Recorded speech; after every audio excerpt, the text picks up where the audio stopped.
Good morning students. बेटा 10th class SST class आपकी, और SST में आपका चला है बेटा इकोनॉमिक्स। आपका 4th चैप्टर है। 2 चैप्टर मैंने आपके करा दिए हैं। 3rd चैप्टर आपका सिलेबस में नहीं है, इसलिए उसे लेफ्ट कर दिया गया है। तो 4th चैप्टर है आपका ग्लोबलाइजेशन। ग्लोबलाइजेशन को हिंदी में बोलते हैं वैश्वीकरण या औद्योगिकरण, एंड द इंडियन इकोनॉमी, और भारतीय अर्थव्यवस्था। ठीक है, बात करते हैं ग्लोबलाइजेशन क्या होता है। It refers to integration between countries through foreign trade and foreign investment by MNC। देखिए, वैश्वीकरण, ग्लोबलाइजेशन को वो हिंदी में बोलते हैं वैश्वीकरण। इट रेफर, यह इंगित करता है, इंटीग्रेटेड होता है एकीकरण, बिटवीन कंट्रीज, देशों के बीच में, थ्रू फॉरेन ट्रेड, जो हमारा विदेशी व्यापार, फॉरेन मीन्स विदेशी और ट्रेड मीन्स व्यापार होता है, एंड फॉरेन इन्वेस्टमेंट, और विदेश जो हमारे यहाँ इन्वेस्टमेंट होता है, जो पूंजी लगाई जाती है, बाय MNC होती हैं मल्टी नेशनल कंपनीज।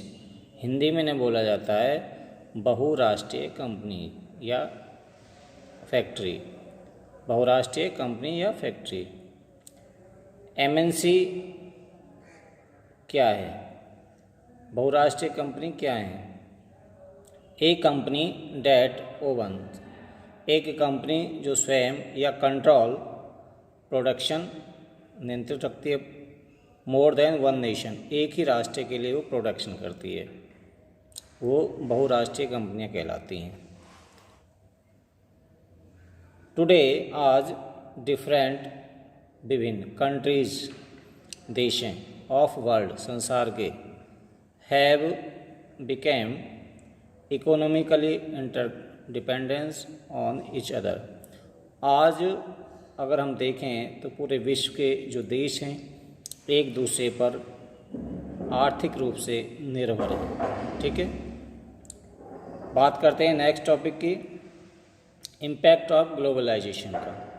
जो ग्लोबलाइजेशन है, जो हमारा वैश्वीकरण है, उसका प्रभाव बात करते हैं। तो पहले बात करते हैं पॉजिटिव, इसका पॉजिटिव प्रभाव क्या होता है ग्लोबलाइजेशन का। तो पॉजिटिव प्रभाव इसका, क्रिएट न्यू जॉब्स, जो कंपनियां लगाई जाती हैं, जो वैश्वीकरण होता है उसमें कंपनियां लगाई जाती हैं, और उससे क्या जॉब मिलता है, बेरोजगार लोगों को जॉब मिलती है, उनके आय का साधन बनती हैं कंपनियां, उनका जीवन स्तर ऊंचा होता है, पैसे आते हैं, वर्क के रूप में उनके पास पैसे आते हैं, उनका लाइफ स्टाइल चेंज होती है। तो ये उसका पॉजिटिव साइन है किसका, ग्लोबलाइजेशन का, वैश्वीकरण का। और इसका नेगेटिव साइन देखते हैं, नेगेटिव प्रोसीड स्मॉल प्रोड्यूसर, और कभी कभी इसका जो है स्मॉल प्रोडक्शन भी हो जाता है, कम उत्पादन हो जाता है। स्पेशल इकोनॉमिक जोन, अगर इसके देखते हैं स्पेशल इकोनॉमिक जोन के बारे में बात करते हैं, इसे शॉर्ट में SEL के नाम से भी जानते हैं। स्पेशल इकोनॉमिक जोन मतलब हिंदी में इसका नाम, इसे बोलेंगे विशेष आर्थिक क्षेत्र, are being set up by the state government in India to attract foreign companies.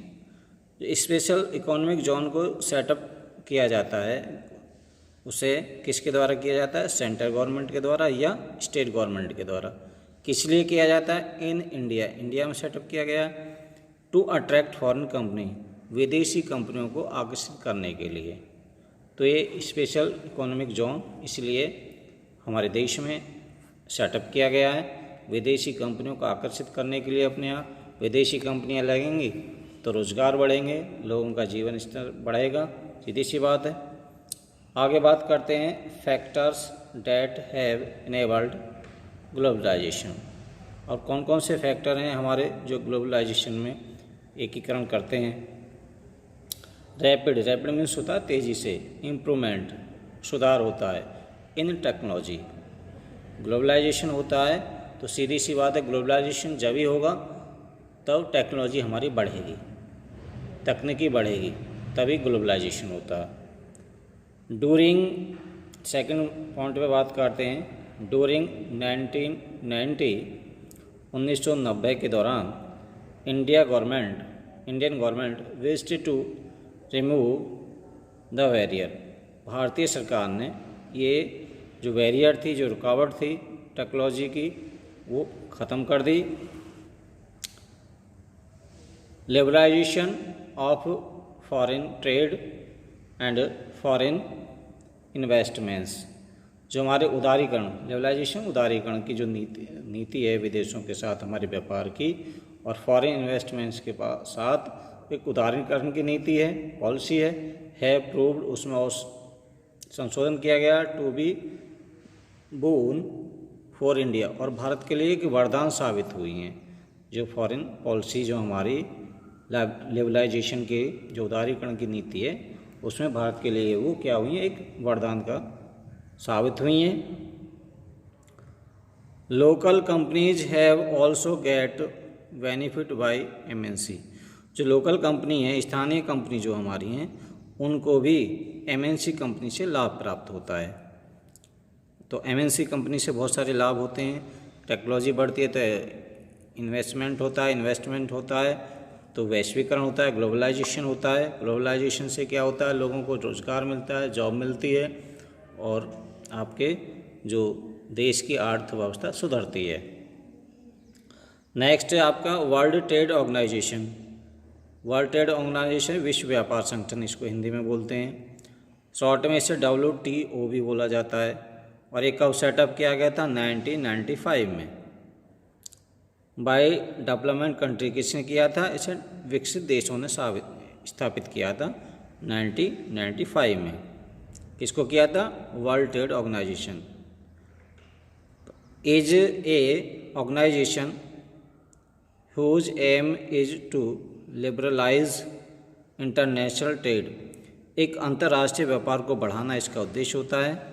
इसके मेंबर जो जुलाई 2016 में जो मेंबर थे, इसके 164 कंट्रीज़ के मेंबर थे।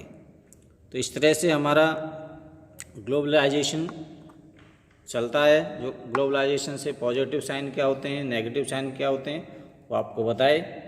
ठीक है, साथ के साथ अपना वर्क अपनी नोटबुक में करते रहिए।